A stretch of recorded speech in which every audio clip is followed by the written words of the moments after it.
कोई मुझे क्यों बनाएगा।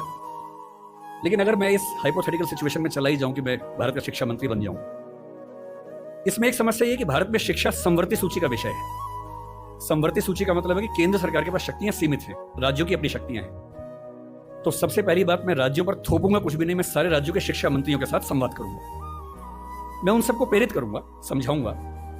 मैं उनसे कहूंगा कि तमिलनाडु में मेडिकल साइंस तमिल में होनी चाहिए, कर्नाटक में कन्नड़ में होनी चाहिए, हिंदी क्षेत्र में हिंदी में होनी चाहिए, हिंदी में नहीं इंग्लिश में होनी चाहिए, ऐसी कन्नड़ प्लस इंग्लिश में होनी चाहिए, तकनीकी शब्द अंग्रेजी में रहें। और वो शिक्षा सिर्फ मेडिकल साइंस क्यों, इंजीनियरिंग भी, लॉ में भी, जुडिशरी में भी। मैं ये भी चाहूंगा कि भारत के हर एग्जाम में, केंद्र के हर एग्जाम में अंग्रेजी और हिंदी का समान महत्व होना चाहिए। और राज्य स्तरीय हर परीक्षा में उस राज्य की राजभाषाओं का सम्मान होना चाहिए। महाराष्ट्र पीसीएस में मराठी की भूमिका अंग्रेजी से कई गुना ज्यादा होनी ही चाहिए, क्योंकि वहां के एसडीएम को, डीएसपी को मराठी लोगों से बातचीत करनी है। और यदि किसी राज्य में 2-3 राजभाषाएं हैं तो वहां की परीक्षा में उन दोनों तीनों राजभाषाओं की परीक्षा होनी चाहिए, ताकि वो व्यक्ति सेवाओं में आए जो उन भाषाओं को बोल सकता है। कुछ ऐसे प्रयास। और तीसरी बात, अभी हमें शिक्षा पर बजट हम बहुत कंजूसी खर्च करते हैं। हमारा ज्यादा बजट सेना पे खर्च होता है और चीजों पे होता है। मजबूरी वो भी है, सेना को हम नहीं छोड़ सकते, क्योंकि सुरक्षित होंगे तो पढ़ेंगे, अगर युद्ध हो गया किताब फेंके तो मारेंगे नहीं, तो हमें ये हथियार चाहिए ही चाहिए, युद्ध तो करना ही पड़ सकता है। पर मैं चाहूंगा कि शिक्षा पर हमारा खर्च बढ़े। एक ऐसी, भाई हिंदी में समस्या क्या होती है, और ये हिंदी के साथ बाकी भारतीय भाषाओं में, आपको हर विषय में अच्छे अध्यापक ही नहीं मिलते हैं। अच्छे अध्यापक क्यों नहीं मिलते हैं? क्योंकि अच्छे कॉलेज ही नहीं है। अच्छे कॉलेज क्यों नहीं है? क्योंकि अच्छे शिक्षक पहले बने ही नहीं थे। अच्छे शिक्षक क्यों नहीं बने थे? क्योंकि उनको पता था कि नौकरी मिलेगी नहीं। अगर नौकरी इंग्लिश में ही मिलेगी तो लोग इंग्लिश मीडियम में ही पढ़ेंगे। इस बच्चे ने अभी भी कहा कि मैं अंग्रेजी माध्यम में, मुझे हिंदी ज्यादा समझ में आती है। पर अंग्रेजी माध्यम में क्यों है? क्योंकि नौकरी का संकट है, एक मजबूरी है कि नौकरी इंग्लिश में मिलेगी। अगर भारत सरकार ठान ले और राज्यों की सरकारें ठान लें, अपनी अपनी भाषाओं में पढ़ाई लिखाई की संस्कृति को ठीक से विकसित करें। रामविलास शर्मा जी ने कहा था कि हर जिले में एक विश्वविद्यालय होना चाहिए अपनी भाषा में। आंध्र प्रदेश के हर जिले में एक तेलुगु विश्वविद्यालय हो, जो उस जिले की विशेषताओं को केंद्र में रखकर ज्ञान विज्ञान कौशल का विकास करता हो। ये हिंदी पट्टी में होना चाहिए, हर जिले में विश्वविद्यालय हो, छोटा ही हो, एक विश्वविद्यालय हो। उस जिले में खेती कैसे अच्छी हो सकती है, उस जिले में उद्योग कैसे पनपेगा, स्टार्टअप कैसे होगा, उस पर रिसर्च वहां पर हो, वहां की भाषा में हो, वहां के किसान को समझ में आती हो। और देखिए, अनुवाद की दुनिया बड़ी समृद्ध हो चुकी है। आज से 4 साल पहले गूगल ट्रांसलेट करने पे हंसी आती थी। आज क्रिएटिव ट्रांसलेशन छोड़ दीजिए, तथ्यों का अनुवाद मैं तो अक्सर लगभग रोज इस्तेमाल करता हूं। हम जिस संस्था में काम करते हैं दृष्टि में, हमारी राजभाषा हिंदी भी अंग्रेजी भी है। और मैं सुनिश्चित करता हूं कि हमारी संस्था में जितने भी नोटिफिकेशन आएंगे पहले हिंदी में आते हैं, फिर अंग्रेजी में आते हैं।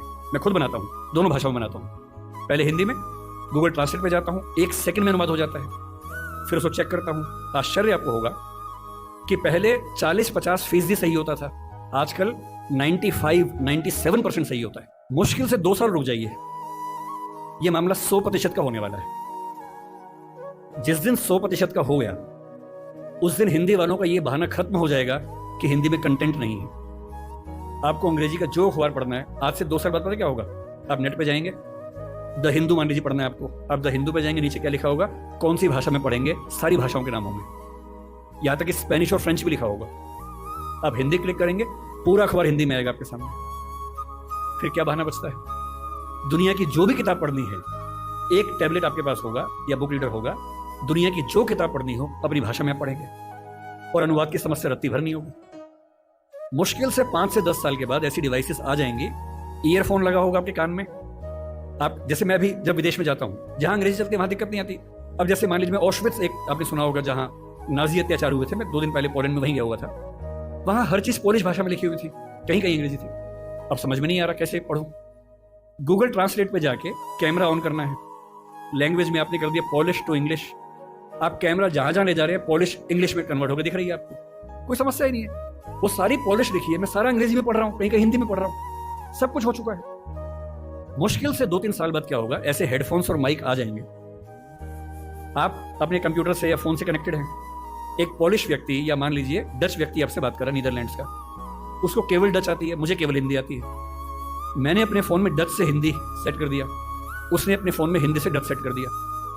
वो डच बोल रहा है, मेरे हेडफोन में जो माइक है वो उसको सुन रहा है, कंप्यूटर कनेक्टेड है, फोन कनेक्टेड है, मेरा फोन तुरंत उसको हिंदी में कन्वर्ट करके मुझे हिंदी में सुना रहा है। मैं हिंदी बोल रहा हूं उसे डच में सुन रहा है। और ये मैक्सिमम अगले 5 साल का मामला है। 5 साल बाद बेबीलोन की मीनार बन जाएगी। 5 साल बाद आप दुनिया के किसी भी भाषा के साहित्य को, साहित्य में थोड़ी दिक्कत आ सकती है, ज्ञान विज्ञान की बात कर लेते हैं, किसी भी भाषा के ज्ञान विज्ञान को आसानी से पढ़ सकेंगे अगर मैं शिक्षा मंत्री बन गया, जो कि मैं नहीं बनूंगा, मैं जानता हूं, क्योंकि लोग क्लिप काट के चलाएंगे कि देखो बनना चाह रहा है ना। अगर ऐसा कभी हुआ तो मैं सुनिश्चित करूंगा भारत के हर विश्वविद्यालय में हर ज्ञान की चीज हर भाषा में उपलब्ध हो। और 20-25 साल लगेंगे। जिस दिन हिंदी, मराठी, तमिल बच्चों को समझ में आ गया कि उनकी भाषाओं में भविष्य है, वो अपनी भाषाओं में पढ़ के आग लगा देंगे। ऐसी ऐसी रिसर्च करेंगे अभी हम कल्पना नहीं कर सकते हैं। और जिस दिन सारी भाषाओं में आत्मसम्मान का भाव आ गया, रिसर्च होने लगी, पढ़ाई होने लगी, उसके बाद आप देखिए फिर क्या होता है। क्यों आपको उच्च अध्ययन के लिए केवल JNU या अशोका समझ में आता है जहां अंग्रेजी में ही चीजें मिल पाती हैं? क्यों ऐसा नहीं होता कि कुछ ऐसे विश्वविद्यालय हो जहां हिंदी में इतने स्तर के ज्ञान की बातें होती हो जो दुनिया के बेस्ट यूनिवर्सिटीज के लेवल की बातें हैं? क्यों हार्वर्ड जैसा स्ट्रक्चर हिंदी में नहीं बन सकता, येल नहीं बन सकता? एकदम बन सकता है। लेकिन सरकार को 20-25 साल ताकत लगानी होगी, एक विजन रखना होगा। और जो तकनीकें हमारे जमाने में आ चुकी हैं, उन तकनीकों के होते हुए ये बिल्कुल मुश्किल काम नहीं है, एकदम आसान काम है। बस एक विजन हो, दृढ़ इच्छा शक्ति हो, और 20-25 साल का समय, एक पीढ़ी गुजरने का समय। आप ऐसे चेंजेस 2 दिन में नहीं कर सकते, एक पीढ़ी लगती है, और हर पीढ़ी के साथ वो चेंजेस आपको नजर आते हैं। मैं ये करूंगा।